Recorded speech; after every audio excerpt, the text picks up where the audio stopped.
Hello everyone, my name is Rohit Raj. तो आज का हमारा टॉपिक है नॉर्मेलिटी। तो पिछले लेक्चर में हम लोग ने मोलारिटी के बारे में जाना था। मोलारिटी होता क्या है, उसके डेफिनेशंस, उसके रिलेशनशिप जाने थे हम लोगों ने परसेंटेज बाय वेट के साथ, percentage by volume, then mole fraction. तो उन सभी से हम लोग विद कुछ क्वेश्चंस भी बनाए थे, न्यूमेरिकल्स। तो आज हम लोग पढ़ेंगे नॉर्मेलिटी के बारे में। नॉर्मेलिटी होता क्या है, तो नॉर्मेलिटी बोलते किसको है, आइए इसको डेफिनेशन को हम लोग समझते हैं। ग्राम equivalent of solute dissolved in 1 litre of solution. मतलब यहाँ से कहा जा रहा है कि ग्राम इक्विवेलेंट ऑफ अ सॉल्यूट, किसी भी सॉल्यूट के ग्राम इक्विवेलेंट को डिसॉल्व करते हैं 1 लीटर ऑफ सॉल्यूशन में, उसी को नॉर्मेलिटी से डिफाइन करते हैं। ग्राम इक्विवेलेंट हम लोगों ने क्या जाना था, ग्राम इक्विवेलेंट था वेट अपॉन इक्विवेलेंट वेट, ठीक है। या इसको आप ये भी बोल सकते हैं milliequivalent of solute dissolved in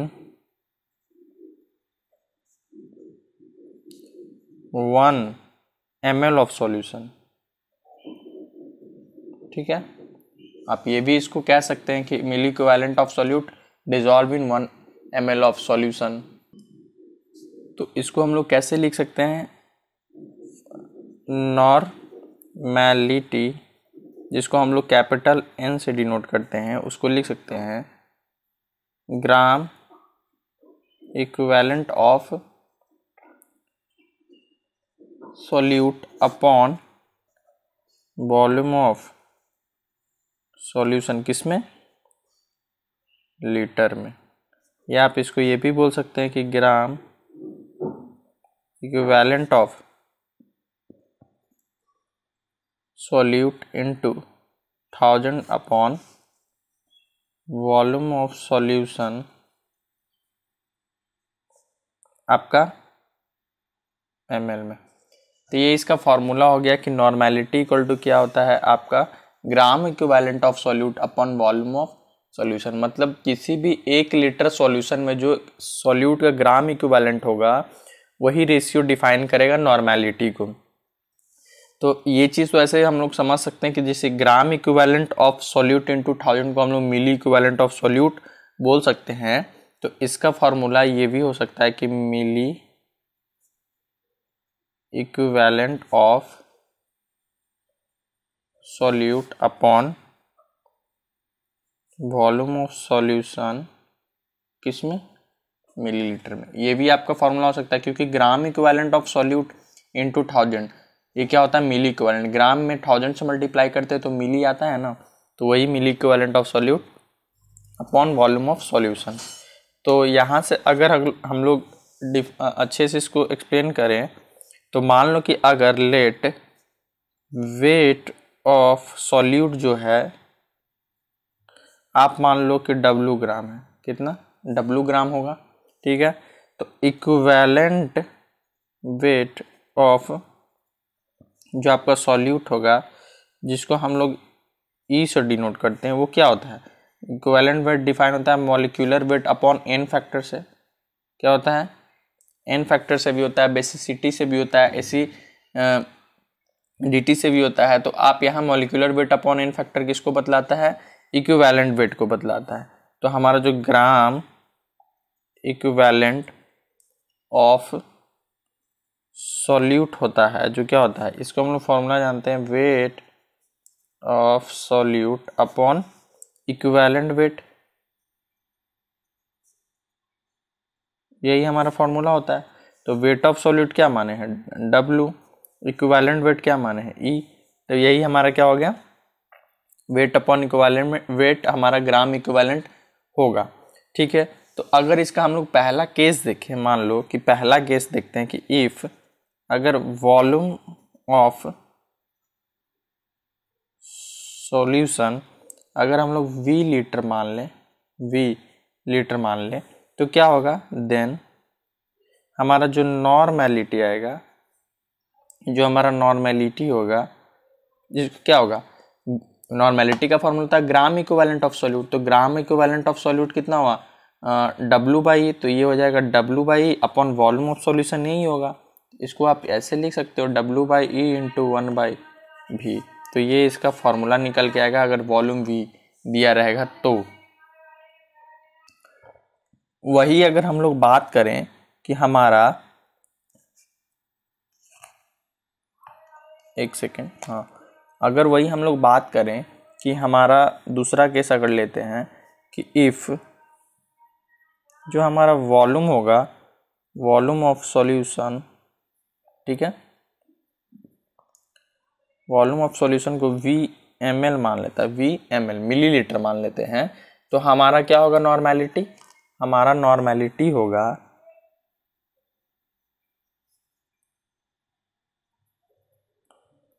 weight upon equivalent weight upon volume into 1000 से मल्टीप्लाई कर लेंगे, या आप इसको ऐसे भी लिख सकते हैं weight by equivalent weight in 1000/V। तो ये भी आपका फॉर्मूला हो जाएगा, ठीक है। और अगर यहाँ से अब एक इम्पॉर्टेंट टर्म रिलेशन निकालते हैं हम लोग, क्या है, रिलेशन बिटवीन आपका normality and percentage by weight of solute, जो हम लोग हर केस में निकाले थे, आपका मोलैलिटी के केस में भी निकाले थे, मोलैरिटी के केस में भी निकाले थे, ठीक है। तो अगर यहाँ से अगर हम लोग बात करें कि हमारा जो वॉल्यूम ऑफ सॉल्यूशन होगा वो क्या होगा, हम लोग जानते हैं एक formula density equal to mass upon volume, जो हर लेक्चर में हम इसको यूज कर रहे हैं। तो अगर यहाँ पे वॉल्यूम ऑफ द सॉल्यूशन निकालें तो मास अपॉन क्या हो जाएगा, डेंसिटी। तो अगर किसी सॉल्यूशन का अगर हम लोग 100 ग्राम ले रहे हैं तो क्या होगा, 100 अपॉन डेंसिटी D, यही हमारा वॉल्यूम ऑफ सॉल्यूशन कहलाएगा। तो अगर नॉर्मेलिटी की बात करें तो हमारा नॉर्मेलिटी क्या हो जाएगा, हमारा नॉर्मेलिटी हो जाएगा percentage by weight into density, जो ग्राम पर ml में होगा, into 10 upon equivalent weight of solute. ये आपका फॉर्मूला होगा, जो मोलैरिटी के केस में भी सेम था, जो मोलैरिटी था यहाँ नॉर्मेलिटी भी वही है, बस यहाँ पे क्या है आपका इक्विवेलेंट वेट ऑफ सॉल्यूट है, ठीक है। तो अगर इससे आइए एक रिलेटेड अगर क्वेश्चन करें तो यहाँ पे हमारा एक क्वेश्चन है, N aqua solution of H2SO4 containing 96% H2SO4 by wait. तो पहले ही बोला था अगर कोई 100 ग्राम ऑफ सॉल्यूशन है उसमें अगर सॉल्यूट का परसेंटेज बाई वेट दिया हुआ है तो वही सॉल्यूट का क्या होता है, वेट होता है। तो यहाँ पर 96% H2SO4 बाई वेट दिया हुआ है, तो पर 100 ग्राम का अगर बात करेंगे तो कितना हो जाएगा, 96 ग्राम। तो यहाँ परसेंटेज बाई वेट सॉल्यूट का दिया हुआ 96%।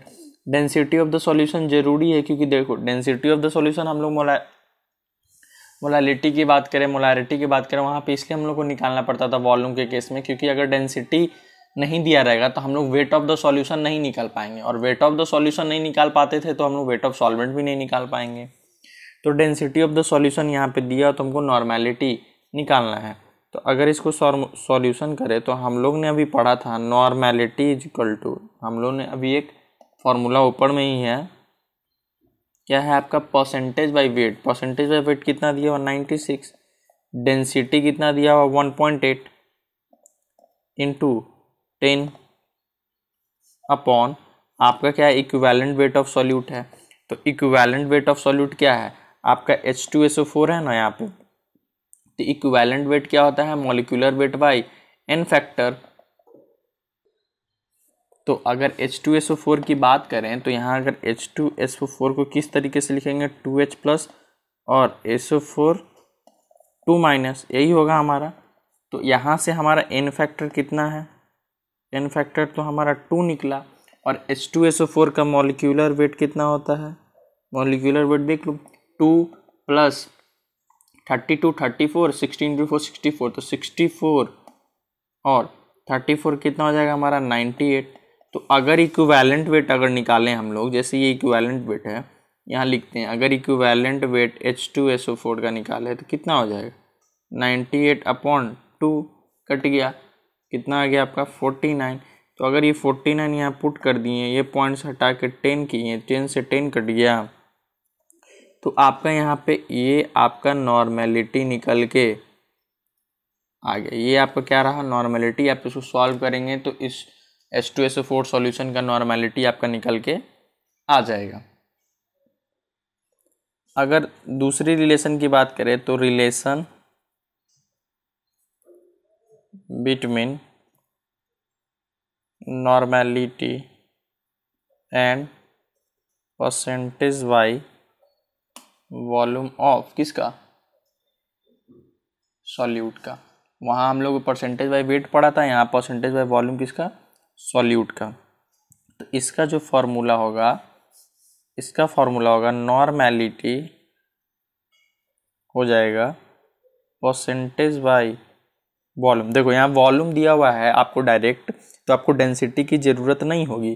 तो 100 मिलीलीटर सॉल्यूशन के लिए आपको डेंसिटी की ज़रूरत होगी नहीं, क्योंकि यहाँ पे वॉल्यूम आपको दिया हुआ है। तो वॉल्यूम डेंसिटी की ज़रूरत तब होती है जब हम लोग को वॉल्यूम निकालना होता है या मास निकालना होता है। तो यहाँ वॉल्यूम हमको ज़रूरत है, वॉल्यूम के रिस्पेक्ट में निकालना है। नॉर्मेलिटी वॉल्यूम दिया ही हुआ है, तो यहाँ कुछ नहीं करना है आपको, into 100 upon equivalent weight of solute, sorry 100 नहीं होगा 10,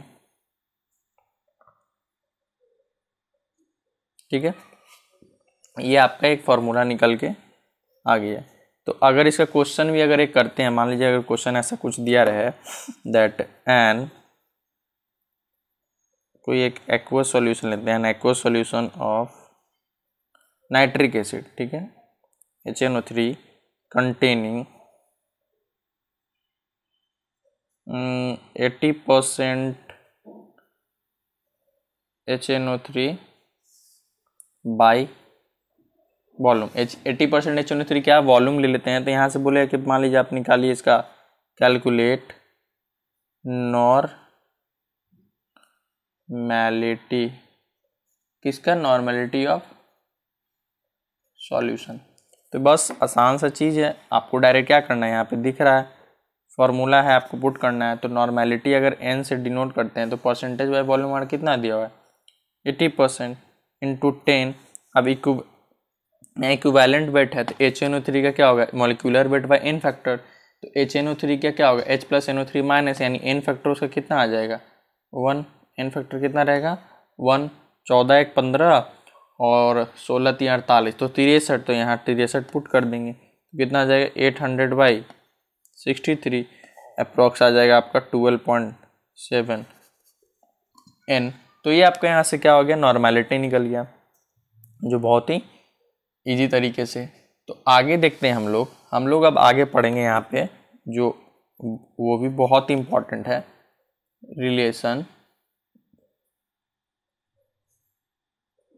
बिटवीन नॉर्मेलिटी एंड मोलारिटी। हम लोग इसके रिलेशन के बारे में पढ़ेंगे। तो हम लोग एक रिलेशन पढ़ते हैं, ग्राम इक्विवेलेंट क्या होता है मोल इंटू एन फैक्टर। क्या होता है मोल इंटू एन फैक्टर। ये हम लोग रिलेशन जाने थे। मोलारिटी क्या होता है बताइए। मोलारिटी होता है जिसको कैपिटल M से डिनोट करते हैं, वो होता है मोल्स ऑफ सॉल्यूट पर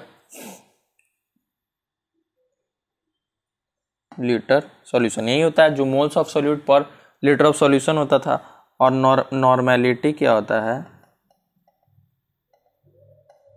नॉर्मेलिटी को कैपिटल N से डिनोट करते हैं, ये होता है ग्राम equivalent of solute per litre solution. दोनों में डिफरेंस बस यही है कि ये moles of solute per litre solution होता है, ये ग्राम equivalent of solute per litre of solution होता है। तो यहाँ से आप या तो ग्राम इक्विवेलेंट अगर बात करें तो वो भी हमको पर लीटर ऑफ सॉल्यूशन में निकालना होगा। इट मीन्स अगर यहाँ से ऐसे लिखे कि ग्राम इक्विवेलेंट पर लीटर, अगर पर लीटर की बात करें तो वो क्या हो जाएगा, मोल भी पर लीटर और इनटू क्या, एन फैक्टर। तो यहाँ से जो नॉर्मेलिटी निकलेगा, ग्राम इक्विवेलेंट पर लीटर को क्या बोलते हैं हम लोग, नॉर्मेलिटी बोलते हैं कि नहीं। मोल पर लीटर को क्या बोलते हैं, मोलैरिटी बोलते हैं। और एन फैक्टर का एन फैक्टर। तो यहाँ से ये आपका एक फार्मूला निकला नॉर्मेलिटी और मोलैरिटी का, जो बहुत ही इंपॉर्टेंट है। आप डायरेक्ट कहीं भी इसका यूज करके वैल्यू फाइंड आउट कर सकते हैं। तो यहाँ से आपको दिखा, तो अगर मान लो एन फैक्टर का वैल्यू 1 रहेगा तो नॉर्मेलिटी उसका क्या हो जाएगा, मोलैरिटी। जैसे एग्जांपल में HCl ले लो, NaOH ले लो, तो क्या होगा, वहाँ पे एन फैक्टर का वैल्यू 1 हो जाएगा। तो क्या होगा, normality is equal to molarity. But in the case आपका जब एन फैक्टर ग्रेटर दैन 1 रहेगा, तो ग्रेटर दैन 1 के केस में क्या होगा, नॉर्मेलिटी मोलैरिटी के बराबर नहीं होगा। तब हमको ये फॉर्मूला यूज करके वैल्यू फाइंड आउट करना होगा। जैसे H2SO4, इस केस में क्या होगा, एन फैक्टर 2 हो जाएगा। तो नॉर्मेलिटी क्या हो जाएगा, नॉर्मेलिटी इंटू मोलैरिटी इंटू 2। तो आपका है नॉर्मेलिटी का वैल्यू मोलैरिटी के इक्वल नहीं होगा। तो आइए आगे हम लोग कुछ इंपॉर्टेंट कंसंट्रेशन यूनिट्स के बारे में पढ़ते हैं। यहाँ पे कुछ इंपॉर्टेंट कंसंट्रेशन यूनिट्स के बारे में जानते हैं। जैसे पहला है हमारा पार्ट पर मिलियन, जिसको हम लोग डिनोट करते हैं ppm से। ठीक है, ये आपको क्वेश्चंस में डायरेक्ट आ जाता है, इसका यूज हम दिखाएंगे आपको। तो आपको पता है कि 1 मिलियन में कितना होता है, 10⁶ होता है। इट मीन्स 1 मिलियन में कितना होता है, 10 लाख होता है। कितना होता है, 10 लाख की इक्वल होता है। या अगर 1 बिलियन की बात करें, 1 बिलियन, तो ये कितना होता है, 1000 मिलियन होता है। 1 मिलियन कितना होता है, 1000 मिलियन होता है। तो ये सब टर्म को याद रखना है। तो पार्ट पर मिलियन में अगर लिखेंगे इसको, तो पार्ट पर मिलियन का फॉर्मूला होता है आपका weight of solute upon weight of solution into 10⁶। Part पर मिलियन की बात आए तो क्या करेंगे हम लोग, 10⁶ से मल्टीप्लाई करेंगे। And whenever we talk about part per billion, उस केस में होगा आपका weight of solute upon weight of solution into 10⁹। ये कितना हो जाएगा, ये 10⁹ हो जाएगा। ठीक है, तो अगर और फिर अगर बात करें हम लोग स्ट्रेंथ इन ग्राम पर लीटर की, स्ट्रेंथ इन ग्राम पर लीटर की, तो यहाँ पे जो हमारा वेट इन ग्राम जो ऑफ सॉल्यूट होगा, weight in gram of solute per litre, solution में हम लोग बात करेंगे, क्या बात करेंगे, पर लीटर सॉल्यूशन में हम लोग बात करेंगे। तो अगर ग्राम पर लीटर की बात होगी तो आप लिखोगे वेट इन ग्राम ऑफ किस में, सॉल्यूट का, upon volume of solution litre में। यही बात करो, ग्राम पर लीटर की बात आएगी तो weight in gram of solute upon volume of solution in litre. या फिर आप ये भी लिख सकते हो कि weight in gram of solute upon volume of solution into 1000। ये कब होगा, जब ये आपका आप मिलीलीटर में केस में आते हो 1000 मल्टीप्लाई कर देते हो और वही weight in gram of solute into 1000 कर दोगे तो आ जाएगा मिलीग्राम ऑफ सॉल्यूट। ठीक है, तो यहाँ से एक चीज़ और क्या जानेंगे आप कि जो हमारा ग्राम पर लीटर है, इट मीन्स ग्राम पर लीटर है, इसको आप लिख सकते हैं, देखो weight in gram of solute है तो इसको अपॉन वॉल्यूम ऑफ सॉल्यूशन, तो इसको लिख सकते हैं मोलारिटी इनटू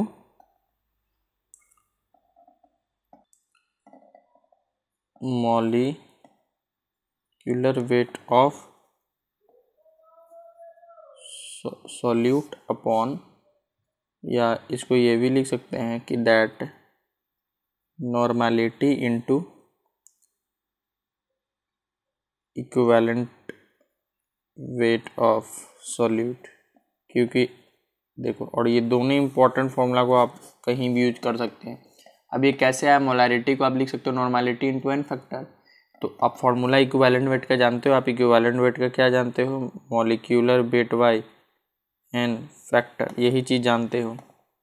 तो अगर इक्विवेलेंट वेट आ जाएगा तो वही अगर एन फैक्टर की वैल्यू 1 हो तो इक्विवेलेंट वेट किसके बराबर हो जाएगा, मॉलिक्यूलर वेट के बराबर। तो हमारा ये फार्मूला निकल के चला आएगा, जिसको आप इजीली यूज कर सकते हैं किसी भी क्वेश्चंस में। तो आइए आगे देखते हैं हम लोग। तो आइए अब हम लोग जानते हैं स्टैंडर्ड सॉल्यूशन के बारे में। स्टैंडर्ड सॉल्यूशन होता क्या है, the solution of known concentration is called standard solution. मतलब आप किसी सॉल्यूशन के किसी कंसंट्रेशन को अगर आप जानते हैं, उसको स्टैंडर्ड सॉल्यूशन से डिफाइन करते हैं। जैसे आप इसको ये भी बोल सकते हैं, a solution in which amount of solute, मतलब किसी भी सॉल्यूशन के अगर आप अमाउंट ऑफ सॉल्यूट के कंसंट्रेशन को आपको पता है तो उसको क्या बोलते हैं हम लोग, स्टैंडर्ड सॉल्यूशन बोलते हैं। जैसे एग्जांपल से हम लोग समझते हैं, मान लो कि पहला है, जैसे आपको यहाँ दे दिया कि 2 gram of HCl is dissolved in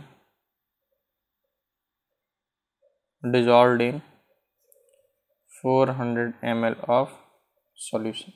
तो यहाँ क्या हो रहा है, आपको एक तरह से अमाउंट ऑफ सॉल्यूट ये पता है, ये अमाउंट ऑफ सॉल्यूट इतना डिजॉल्व कर रहे हैं, तो यहाँ से आप कंसंट्रेशन भी उसका निकाल सकते हो, क्योंकि आपको मोलैरिटी का फॉर्मूला पता है, wait of solute upon volume of solution. या फिर दूसरा अगर केस लें, अगर आपको लिखा रहे कि 200 ml of 0.4 m HCl solution, मतलब यहाँ से आपको दिख रहा है कि ये आपका 200 ml ऑफ 0.4 m HCl, मतलब आपका वॉल्यूम ऑफ द सॉल्यूशन यहाँ पे एक तरीके से दिया हुआ है और आपका ये मोलैरिटी दिया हुआ है। तो अगर इसको हम लोग यहाँ पे देखें तो आप ऐसे लिख सकते हो ना कि मोलैरिटी क्या होता है आपका, मोलैरिटी होता है मिली मोल्स ऑफ सॉल्यूट या अपॉन वॉल्यूम, क्योंकि मोलैरिटी का फॉर्मूला जानते हैं कि जो आपका मोल्स ऑफ सॉल्यूट होता है अपॉन वॉल्यूम ऑफ सॉल्यूशन। तो मिली मोल्स ऑफ सॉल्यूट जब 1000 में मल्टीप्लाई कर देते हैं तब, तो यहाँ से आपको मिली मोल्स ऑफ सॉल्यूट अगर निकालना है, मान लो अगर मिली मोल्स ऑफ सॉल्यूट अगर निकालना है तो इसको क्या लिखेंगे, मोलैरिटी m इंटू वी, ये आपका मोलैरिटी को m से डिनोट करते हैं, v जो ml में है आपका। तो मोलैरिटी आपको कितना दिया हुआ 0.4 और वॉल्यूम आपका 200 ml। तो अगर मिली मोल्स ऑफ सॉल्यूट यानी HCl का अगर बात करें, HCl का निकाल रहे हैं ना, तो कितना हो जाएगा आपका 80 आ जाएगा। यानी हम लोग का millimoles of the solute H2SO4 का यहाँ से निकल गया। तो यहाँ से एक फार्मूला आपको, तो ये फिर से मैं फार्मूला लिख देता हूँ कि अगर आपको मोल्स ऑफ द सॉल्यूट निकालना हो, मोल्स ऑफ सॉल्यूट, तो क्या होता है वॉल्यूम लीटर में इनटू मोलैरिटी, क्या होता है मोलैरिटी। तो सारे फार्मूला को मैं यहाँ लिखता हूँ, तो moles of solute volume into molarity हो जाएगा आपका, ठीक है, या millimoles of solute volume into millilitre में इनटू मोलैरिटी हो जाएगा। दूसरी अगर बात करें, अगर ग्राम इक्विवेलेंट सॉल्यूट निकालना है, ग्राम इक्विवेलेंट ऑफ सॉल्यूट, तो क्या हो जाएगा आपका, वो भी हो जाएगा वॉल्यूम लीटर में इनटू नॉर्मेलिटी, क्या हो जाएगा नॉर्मेलिटी,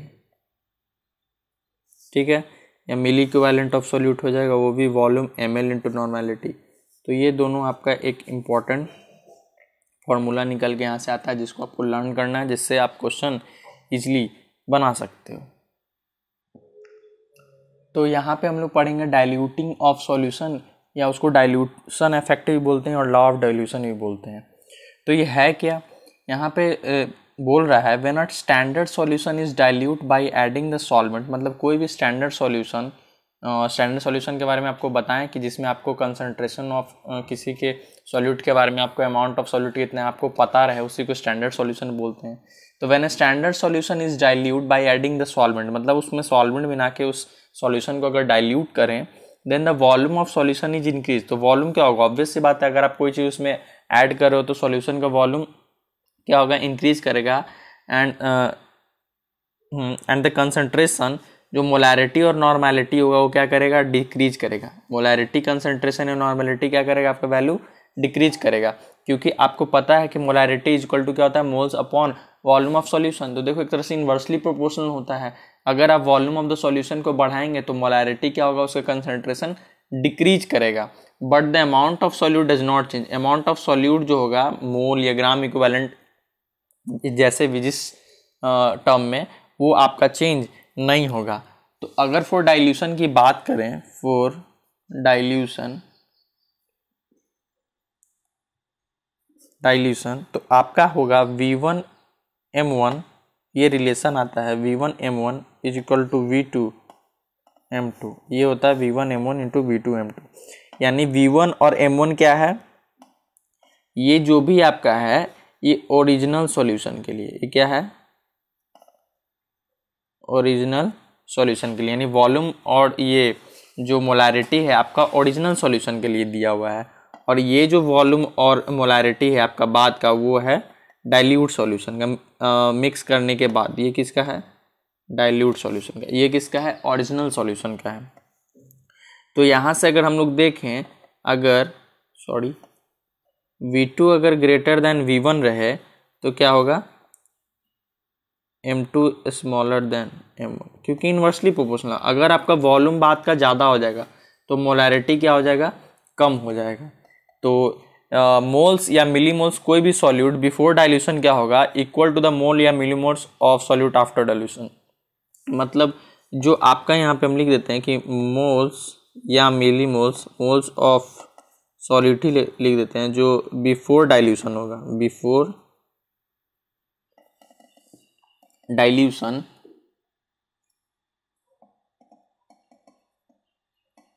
इक्वल टू क्या होगा, मोल्स या millimoles of solute after dilution. तो ये टर्म आपको पता होना चाहिए कि बाद में या पहले आपका मोल्स और ये सॉल्यूशन क्या रहेगा, हमेशा बराबर ही रहेगा। ठीक है, उसमें कोई चेंज नहीं आएगा। या फिर आप एक, ये फॉर्मूला तो आपका निकला ही V1 into M1 into V2 into M2। एक और केस होगा यहाँ पे आपका, एक सेकेंड, आपका एक और केस हो सकता है यहाँ पे, आपका वो होगा दूसरा V1 into M1 V2 into N2, ये आपका दूसरा केस आएगा। वॉल्यूम इंटू नॉर्मेलिटी और वॉल्यूम इंटू नॉर्मेलिटी इधर भी, तो ये केस बताएगा आपका ओरिजिनल सॉल्यूशन का। ये किसका बताएगा, ओरिजिनल सॉल्यूशन का। ये बताएगा आफ्टर डाइल्यूशन, ये हो जाएगा ये डाइल्यूट सॉल्यूशन का। डाइल्यूट करने के बाद ये हो जाएगा डाइल्यूट सॉल्यूशन का। तो यहाँ से आप एक चीज़ बात समझ सकते हैं कि जो अमाउंट ऑफ सॉल्यूट होगा, द अमाउंट ऑफ सॉल्यूट है आपका जो, उसको आप बोल सकते हैं इज इंडिपेंडेंट ऑफ डाइल्यूशन। मतलब डाइल्यूशन से उसको पे सॉल्यूशन पे कोई अमाउंट ऑफ सॉल्यूट जो है उस पर कोई फ़र्क नहीं आएगा। ठीक है, तो यहाँ से आप सारे फॉर्मूलाज को समझें कि डाइल्यूशन क्या होता है, V2 into V1 into M1 is equal to V2 into M2, और नॉर्मेलिटी के केस में V1 into N1 is equal to V2 into N2।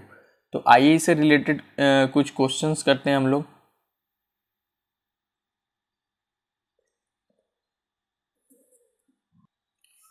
तो यहाँ पे आइए पहला क्वेश्चन करते हैं। यहाँ पे बोल रहा है determine the volume of dilute H2SO4 whose molarity is equal to 2 mole per litre. यहाँ पे उसका मोलैरिटी दिया हुआ है H2SO4 का इक्वल है that can be prepared by diluting with H2O, यानी उसमें H2O मिलाया गया, डाइल्यूट किया गया, जिसके 50 मिलीलीटर कंसनट्रेटेड H2SO4 में, जिसका डेंसिटी और परसेंटेज बाय वॉल्यूम दिया हुआ है। देखिए परसेंटेज बाय वॉल्यूम 49% दिया हुआ है। इट मीन्स हम लोग यहाँ से बता सकते हैं कि क्या दिया हुआ है आपका, एक तरीके से वेट ऑफ सॉल्यूट दिया हुआ है।